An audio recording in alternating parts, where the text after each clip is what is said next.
Welcome back, everyone. This is Coffee Weekly, and today we talk about self-development. And as you have might noticed before, we already talked about many concepts of self-development before, but we never really took the chance to talk about the whole topic.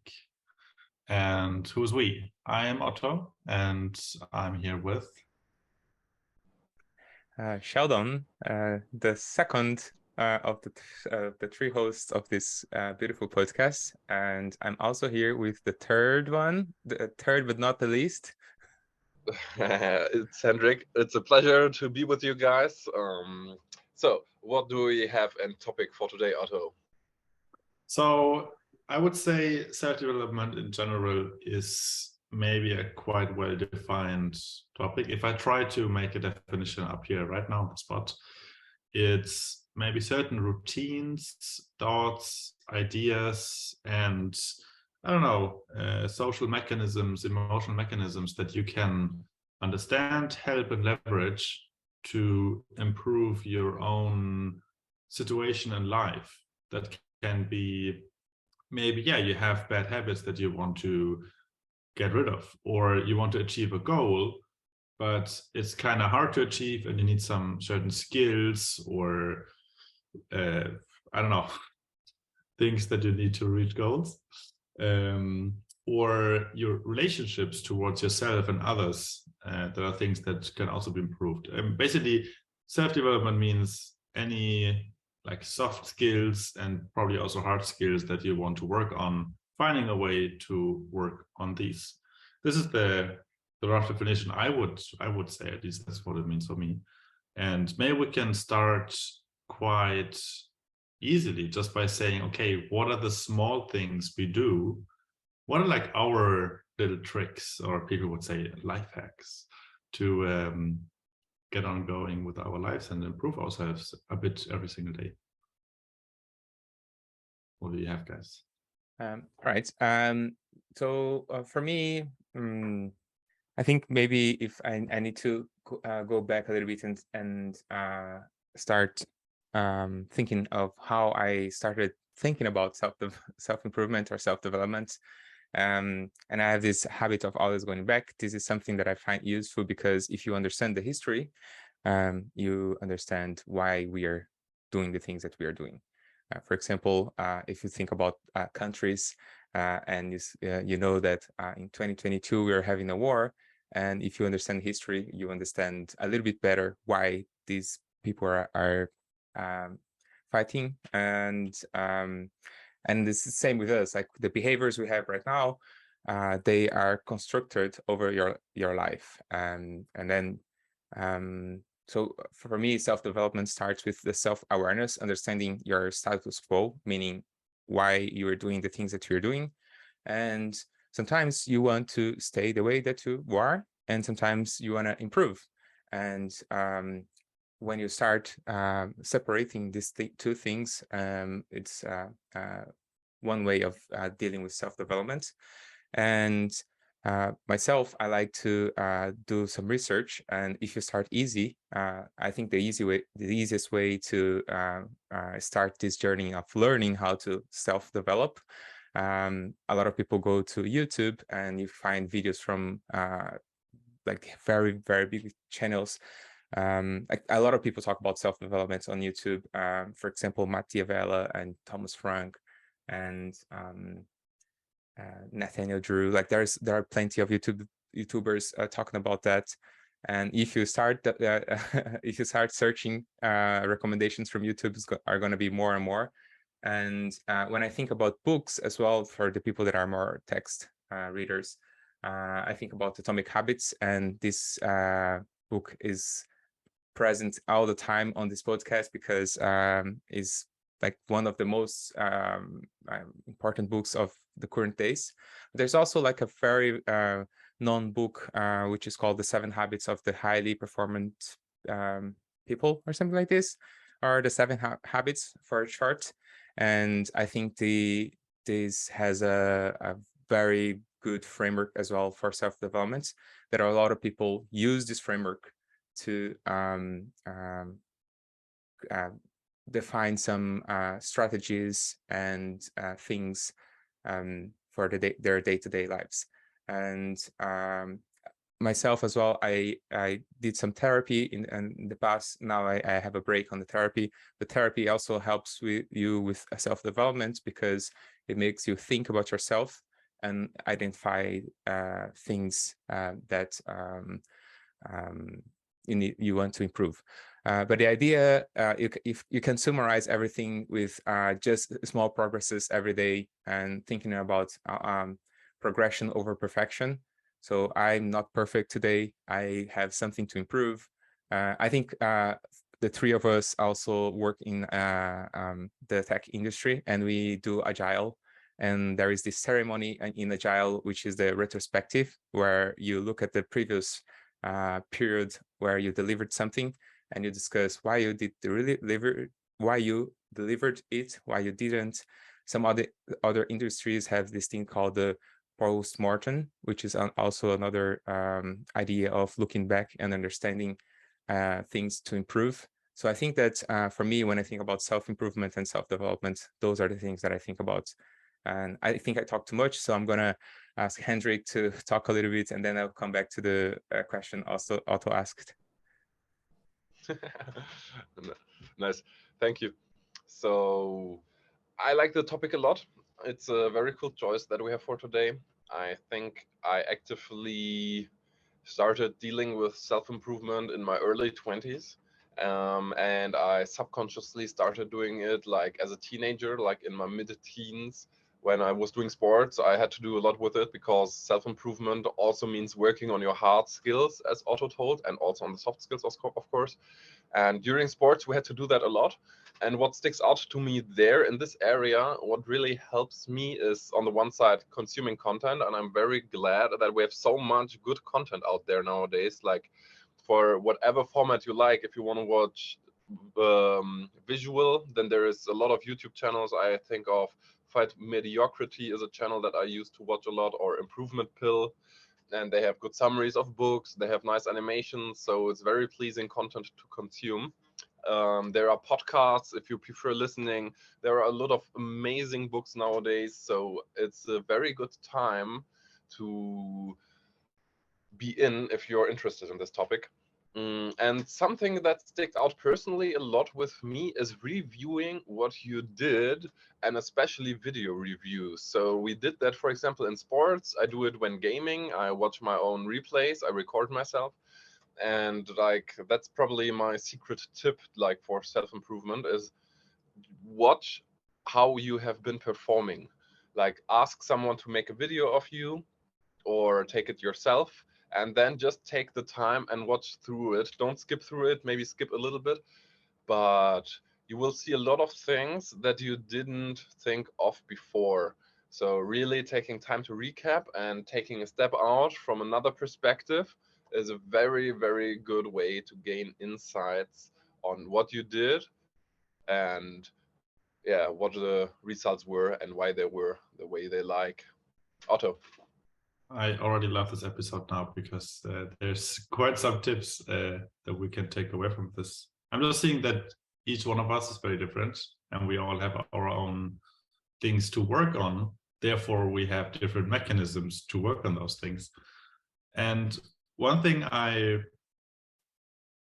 try to implement is I try to take analogies from other places, for example, work, that I can apply in my real life. As Sheldon mentioned, we in software development usually work with Scrum or other agile technologies or methodologies. And in many situations, you can apply these in completely unrelated topics in your life, and you can have similar, or maybe even the same or even better benefits by applying something you learned at a different place and you apply it to whatever, cleaning up your house or something. But on the topic of reflection, so Hendrik was saying that you used videos. I think that's a very, very strong and very good way of doing it, because a video does not really change. I mean, of course, you can have bad recording, but as you say, you can clearly see what you did, and you can see yourself from different eyes, literally. And I think that's a good way to allow ourselves to not be stuck into our own biases that we have, because I think that's a very important thing to always, it never stops. You always have to try to not be stuck in your own biases and to smell your own smell. But in terms of reflection, one thing that I don't know, slowly over the years acquired, and I think at some point, I mean, I think it was after breaking up from a relationship or something. It was just like a very hard time in life. And I think it was a quote from my brother that was something that the relationship of a person to you is a reflection of the relationship of that person to themselves, which was very interesting, because in that case, he was like explaining or trying to help me understand my ex-girlfriend, but then I was thinking, wait, I can also apply the same to me, because exactly the same goes to me. So the way I treat other people tells a lot about how I treat myself, and that in turn says how I feel. And that can tell me, okay, maybe I'm expecting a lot from people. I want them to be very, working on something. I want them to succeed. And maybe, and I can see signs that people are like maybe frustrated, or they're like saying, oh, what do you expect from me? And then I can do all the change. So I can be like, okay, probably this doesn't have to be true. This is not an exact science, right? But maybe I can look out for signs. Is there something on myself where I set myself very, very high expectations, and something that I have to achieve? There's like maybe a force, maybe a pressure or something. And if that is the case, I can see, okay, wow, let's take a step back, reflect, where might that be coming from? Is it something that happened quite recently? Was there some changes in your job, in your family, in relationships, in, I don't know, any parts of life that you're, involved in? Or is it something that I've maybe been doing my whole life, and now it's the first time that I see it? Because of course I'm still young, I'm 26. Well, okay, it's relative. You might be 12 or you might be 50, but listen to this podcast. I don't really know, actually. But I have to say that it does not matter how much I think I learned something. Maybe I learned something, but I always find out, oh, this thing I did not know about myself. And reflection is a good tool to help about this. Do you have any more reflection tips, Sheldon? Because reflection is awesome. Yeah, I was thinking about that because I think this is one of the things, and talking about progress, this is one thing that I need to improve. I am very good at, I developed a few things to capture some metrics about myself, but I don't have the habit of coming back and looking and analyzing those metrics. So sometimes, for example, I lose a habit, or for example, I like to run. I like to go to the gym, and I stop doing that. And there can be multiple things, and sometimes I don't have the habit of coming back and analyzing exactly what happened. Some people have like a mood track, for example, to understand why you were. Is there a pattern here? Like, do I have this kind of mood on a specific day or a specific time of the day? Is it because I didn't shower? Is it because I didn't eat? Is it because I didn't drink enough water? And it's funny because like I don't have a lot of problem with that. I have those things like regularly, but some people forget to eat or to drink or to like those things. And or as an exercise, some people do stay a long time without any exercise, and they feel like, oh, I'm feeling tired, I'm feeling sad, I don't know why I'm sad. And maybe it's just physiological. Like if you take care of yourself a little bit more, your body is gonna thank you by providing you a better mood.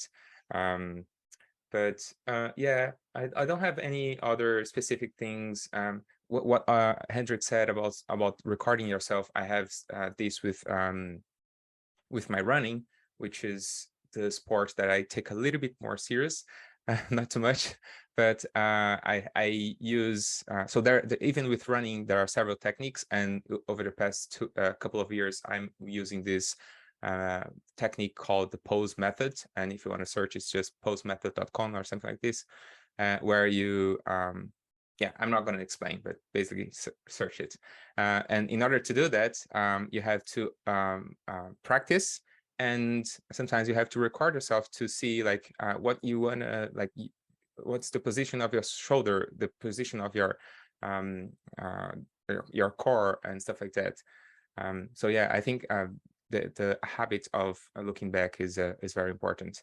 And another thing that I want to mention is what Otto said about the different people having different ways of understanding self-development. There is a lot of books that leverage this, and there's even this area of the library or of the bookstore where they say like self-help, and there are some books that are not science-based, but there is a lot of books based on science and on like behavioral psychology, behavioral therapy, and I'm not going to name the sciences because I don't know them myself, but there are some books like the books that I mentioned, they are based on a few researches, and you might not agree with it, and you might want to try something different. But I mentioned books as well because I'm not a native English speaker.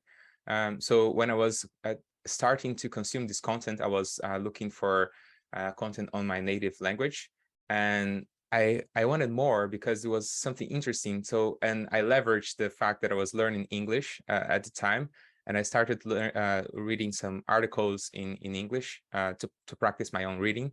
And there's even this article, very old, called "The 8 Things That You Should Do Before 8 a.m." If you search as well, you're going to find it.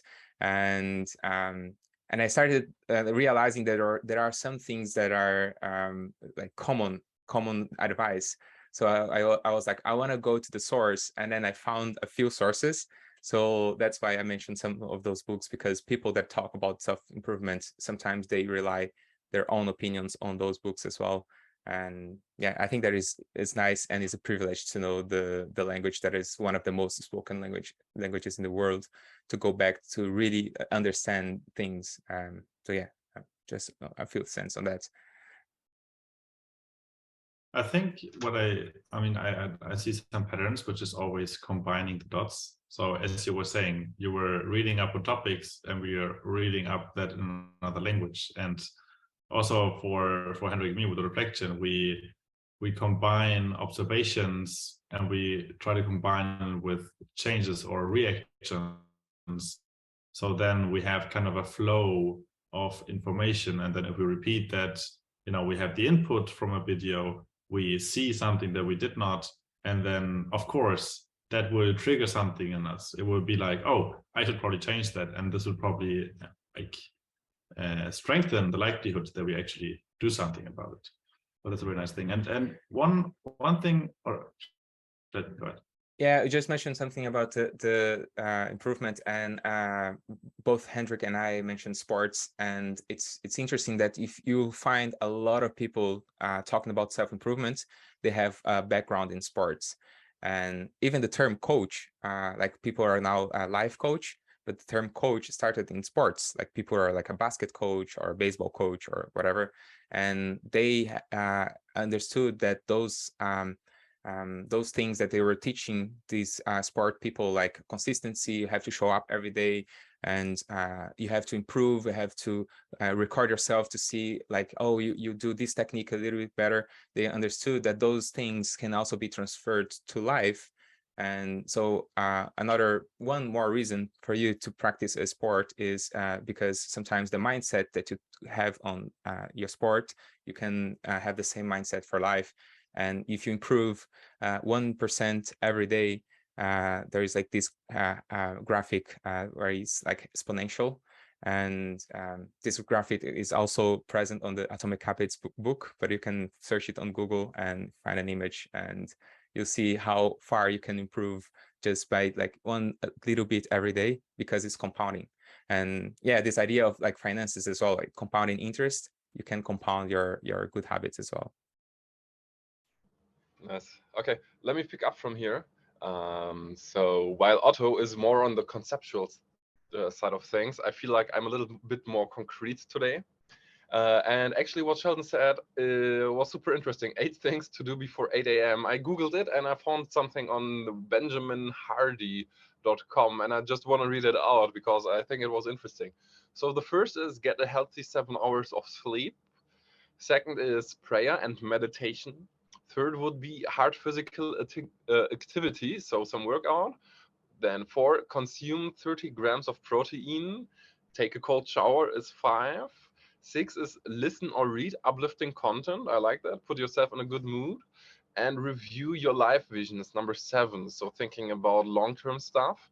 And 8 would be do at least one thing towards long-term goals, which I personally love. I love this feeling. It's early in the morning and you did something that really improves your future, that has some value for you.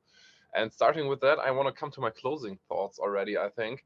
So what really sticks out for me in the area of self-improvement is a small trip into gaming. So sometimes when I look at gaming profiles, I see players that have played like 1,500 games in 1 year, which is a massive amount of time. But they are still in a low, let's say, skill bracket. So they're still not that good, which is not a problem at all. Everybody has to know what they want and why they do it. Some just do it for fun, and that's totally fine. Maybe these people are amazing at other things in life. But on the other hand, there's like people who just play 500 games a year, and they already reached the top 1% of the skill ladder. So this is something that really is astonishing for me, to see this. And I think it's a lot about the mythology the people use behind it, and just the way they reflect and the way they treat improvement in general. And that's just something that really got me suspicious. And yeah, that's it actually for me for today. Otto. I like that you brought it back to more concrete things, because I think the problem with, or the difficulty with self-development is we might be very aware, which is also the first step of things, but it's hard, very hard sometimes to work on your own behavior, your own thoughts, your own feelings. There's only so much you can do about that. So if I would give one advice, it's not a general advice, so treat it with a big grain of salt. But what I see from people that I talk to is people that have gone to therapy, including myself.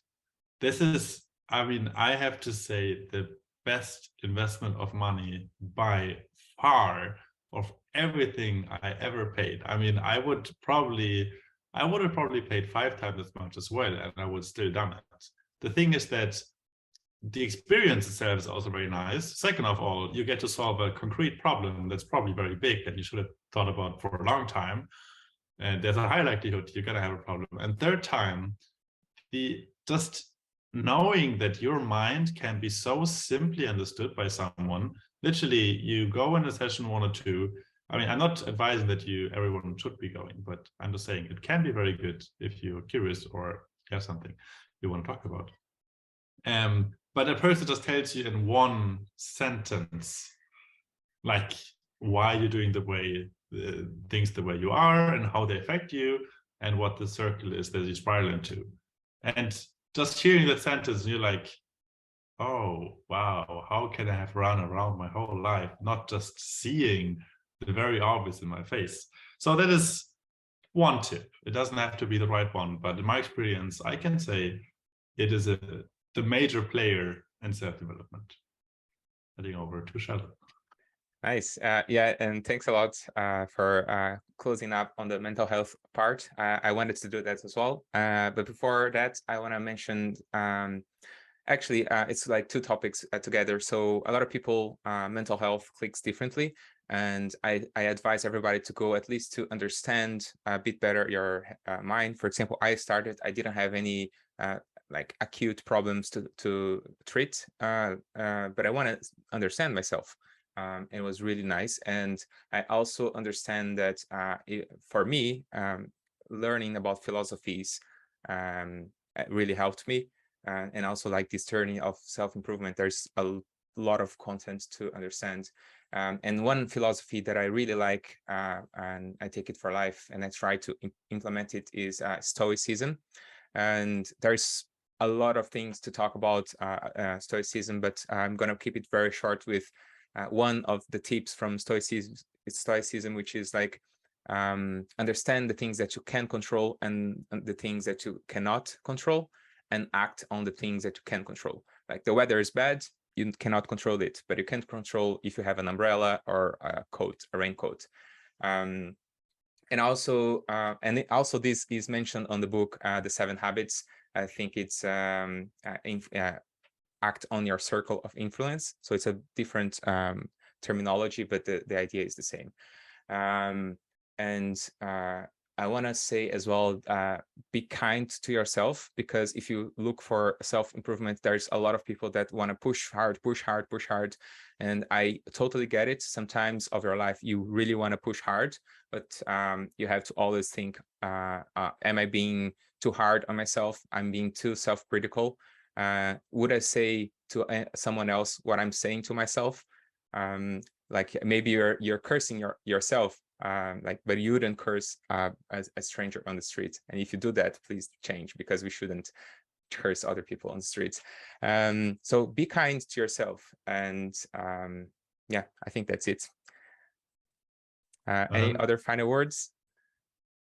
I think be kind to yourself is a good closing thought for this episode. So thanks, everyone. This was self-development in a nutshell. And we really hope to see you the following weeks.